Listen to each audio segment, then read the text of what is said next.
O Trump enlouqueceu completamente. Esse governo do Trump, que começou em janeiro, tem sido um festival de bizarrices, uma atrás da outra, né? E, bem, ele começou ameaçando tomar a Groenlândia, ou comprar a Groenlândia, ameaçou países que são aliados dos Estados Unidos, como México e Canadá, de impor tarifas unilaterais, e inclusive contra a China também, né, de começar uma guerra comercial contra vários países do mundo. Ele está agora insinuando que vai tomar o canal do Panamá, e agora a última coisa, né, que foi a mais assustadora e que levou a um repúdio de muitos países, que foi numa reunião ontem com o Netanyahu, e ele sugeriu, ou ele disse ali que há uma intenção ou um desejo de os Estados Unidos tomarem a faixa de Gaza e revitalizar a região para que se torne basicamente um resort, né? Então, assim, a impressão que dá ali que o Trump quer a faixa de Gaza para transformar num campo de golfe com um cassino, que é o que ele sabe fazer. E aí, como eu falei, isso levou a um repúdio universal, né? Diferentes chefes de Estado ou diferentes representantes de países se manifestaram dizendo que isso é inaceitável, que isso aqui seria limpeza étnica, que isso aqui viola, sabe, tratados internacionais. E a solução para isso seria a de dois países na região, Israel e Palestina. Inclusive até a Rússia repudiou isso, né? Então, assim, para você ver o grau de sandice que o Trump atingiu nesse novo mandato dele, né? Quem acompanhou o mandato anterior já sabe como ele funciona, como ele opera. Ele opera com esse tipo de intimidação, ele opera com esse tipo de falas que são, sabe, escabrosas, e aí ele vai forçando as tintas, né? Ele vai testando as águas, ele vai habituando a população dos Estados Unidos, também os americanos, a certas ideias que são incabíveis, mas que ele joga e depois recua, ou ele joga e tenta forçar isso e não dá certo. Então, assim, eu fico imaginando aqui o que passa na cabeça de muitos políticos da oposição nos Estados Unidos agora, né, observando isso, observando essas maluquices que o Trump tem feito, né, inclusive a perseguição de imigrantes no país, essas questões das tarifas, né, de impor tarifas a países aliados, e agora essas ameaças que ele tem feito de ocupação territorial, de tomada territorial. Eu fico imaginando porque nem sequer há força nesse momento na oposição para tentar um impeachment contra o Trump, caso ele venha tentar esse tipo de coisa de verdade, né? Como eu falei, quem acompanhou o primeiro mandato dele sabe como ele opera. Ele opera desse modo, né? Ele, por exemplo, ameaçou de guerra nuclear contra a Coreia do Norte no primeiro mandato. Ele fazia isso contra países aliados, né? Ele ia, sabe, pressionando e ele ia intimidando, que é um tipo de governo do bully, né? Ele é como se fosse aquele cara, aquele grandinho do colégio que fica intimidando os demais colegas. E aí entra, nesse caso específico, né, ainda mais com a reeleição do Trump, ou seja, a população dos Estados Unidos escolheu pôr essa monstruosidade no poder mais uma vez, o que acontece é a desintegração moral dos Estados Unidos. Porque a gente tem que pensar que é um país que tem um longo histórico de intervenções militares contra outras nações, de atos secretos contra outros países, de usar a CIA para desestabilizar democracias pelo mundo, de pôr ditadores no lugar para ficar aliado, né? Então, assim, tem um histórico complicadíssimo nesse sentido. Mas havia essa presunção moral há muito tempo, né, de que eles faziam isso sob o pretexto de estarem defendendo a democracia. Ou seja, a gente está derrubando esse presidente aqui na América Latina porque ele é um comunista e a gente quer defender a democracia nesse país. Então eles faziam isso com esse pretexto. E aí, colando ou não esse pretexto, havia pelo menos um tom moral por trás disso, havia pelo menos uma presunção de que estamos defendendo os bons valores.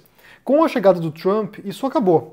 Então, assim, já não há mais a presunção de que estão defendendo o bom combate. Eles estão agora impondo a vontade deles, porque ainda é uma potência militar, econômica e política no mundo, eles estão impondo a vontade deles para subjugar aliados e adversários. Não há mais esse revestimento moral que havia anteriormente. Agora só há essa noção de que os Estados Unidos merece ocupar esse espaço e merece que todo mundo o obedeça. E aí o que acontece é que essa figura, esse personagem, né, que é um personagem que vem, do mundo empresarial, que é o Trump, né, vem do mundo empresarial, depois vai para a mídia, depois se torna uma celebridade, e ele vem com esse espírito que é um espírito de negociador agressivo para quem pouco importa as consequências. Então, assim, ele está usando agora o mesmo tipo de tática que ele possivelmente utilizava como um negociador empresarial para tentar subjugar esses países. E como eu falei, isso preocupa demais, porque isso aqui vai abrindo um monte de fissuras nas relações dos Estados Unidos com demais países. Certamente, aqui a minha percepção é que esse tipo de discurso dele agora contra a faixa de Gaza, né, de deslocar milhões de palestinos ali, de deslocar essas pessoas para transformar Gaza num resort, isso vai estimular, mais uma vez, uma nova onda de atentados terroristas contra forças americanas no exterior ou contra cidadãos americanos. Me parece muito difícil que isso não vá servir, de pretexto e de argumento para grupos terroristas para empreenderem novos atentados. Porque é isso, né? É um país que está antagonizando o mundo, é um país que está ameaçando aqui, nesse caso, uma nação árabe. Eu não imagino que vai ter uma solução que seja satisfatória a isso. Nesse caso da Palestina em particular, a gente tem que recordar ali que se trata de uma região que há décadas está dividida nesse conflito. Há décadas, é uma questão que parece sem solução. E aí, nos últimos anos, houve o atentado do Hamas contra Israel. Segundo informações surgiram posteriormente, o Serviço Secreto de Israel sabia que haveria esse atentado e ainda assim permitiram que isso acontecesse, talvez para justificar a retaliação depois, que devastou a faixa de Gaza, devastou, simplesmente não há pedra sobre pedra restando depois dos ataques feitos por Israel. Não imagino que a intenção de Netanyahu e de Israel fosse de abrir as portas para que os Estados Unidos transformassem aquilo ali em algum tipo de, balneário para bilionário. Não acho que é a intenção. A intenção seria mais, legitimar essa retaliação e talvez com o pretexto também de desmantelar o Hamas para poder ocupar algumas regiões ali. Mas agora surge essa ideia mirabolante e inaceitável. Por um lado, a ideia de auxílio internacional para a reconstrução de Gaza, né, com os palestinos fazendo esse trabalho, para que, para que seja feita uma infraestrutura mínima para que os palestinos possam viver ali, possam, prosperar, isso não é ruim, que haja essa contribuição internacional. Mas, obviamente, não é a ideia do Trump nessa história. Ele quer que os palestinos, segundo o que ele disse ali, né, ele quer que os palestinos vão para outros países vizinhos, vão para a Jordânia, vão para o Egito, vão para, sei lá, para onde quer que as pessoas vão. Quer que elas saiam, abandonem esse local, para que eles possam reconstruir como esse projeto aí, inacreditável do resort trumpista. Como eu falei, não me parece que vai ter uma resolução positiva o modo como ele tem operado nesse novo mandato, porque ele tem hostilizado todo mundo, né? Tem hostilizado todos os aliados, então promete aí altas emoções nesses próximos 4 anos. Eu quero entender de vocês aqui como é que vocês percebem essa fala dele de ontem, porque isso deixou, como eu falei, o mundo em alerta. Ali é uma região que é altamente explosiva, então ali, acirra os ânimos de muitas nações vizinhas também.